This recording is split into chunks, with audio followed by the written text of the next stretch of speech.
Most people, and particularly young people, and particularly women with disabilities, do get to a stage where the body image comes up all the time.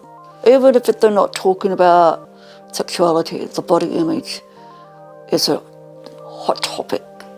And, a lot of the emphasis, when you look at media, you see images of beautiful, slim, or curvy, and fashion.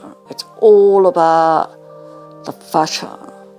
So when it comes to women with disabilities, that's what they grow up with.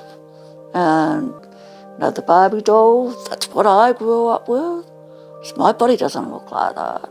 Being cis or being cisgendered means that you identify with the gender that you were assigned at birth. So oftentimes we correlate sex and gender, and that's what being cis is. So it's that assumption where if you have a vagina, you're a woman, if you have a penis, you're a man. Trans people are those that don't identify with that binary of sex is gender. So they might be people that were assigned female at birth, but identify as male. And then you've got non-binary, which is another form of trans, but some non-binary people don't like identifying with trans. It's a very individual thing. So non-binary people are those that exist outside of the binaries. It's kind of a catch-all term for a bunch of different genders, but it's usually that other box that you would see in a form or something like that.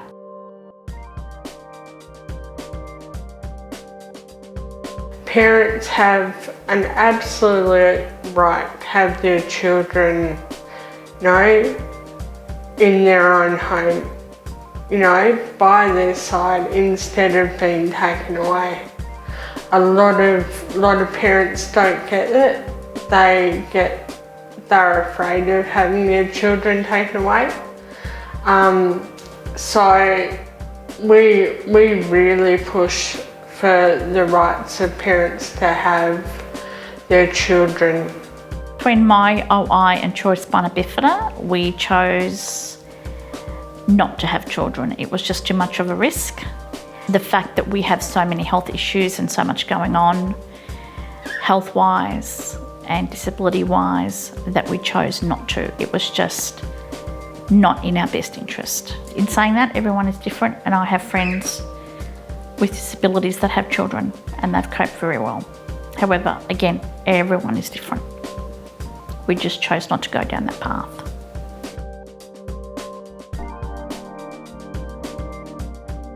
I haven't actually told any healthcare professionals so far that I'm non-binary.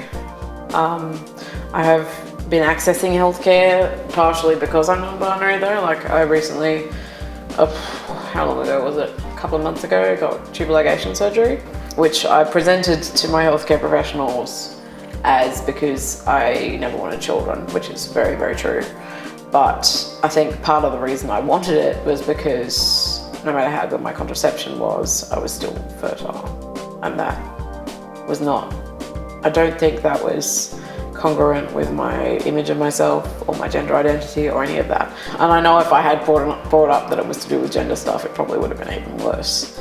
Because I already had to prove that I'd gone through every other form of contraception first before I could access that.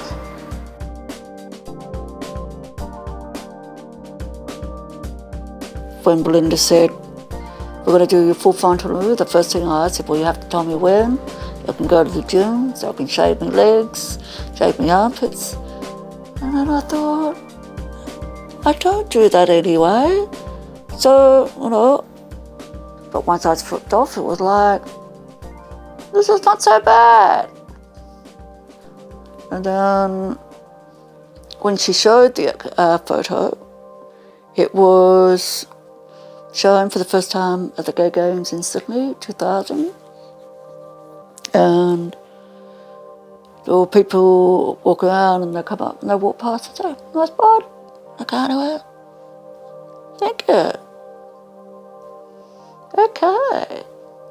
And those few little comments were like, I just got told I got a nice butt.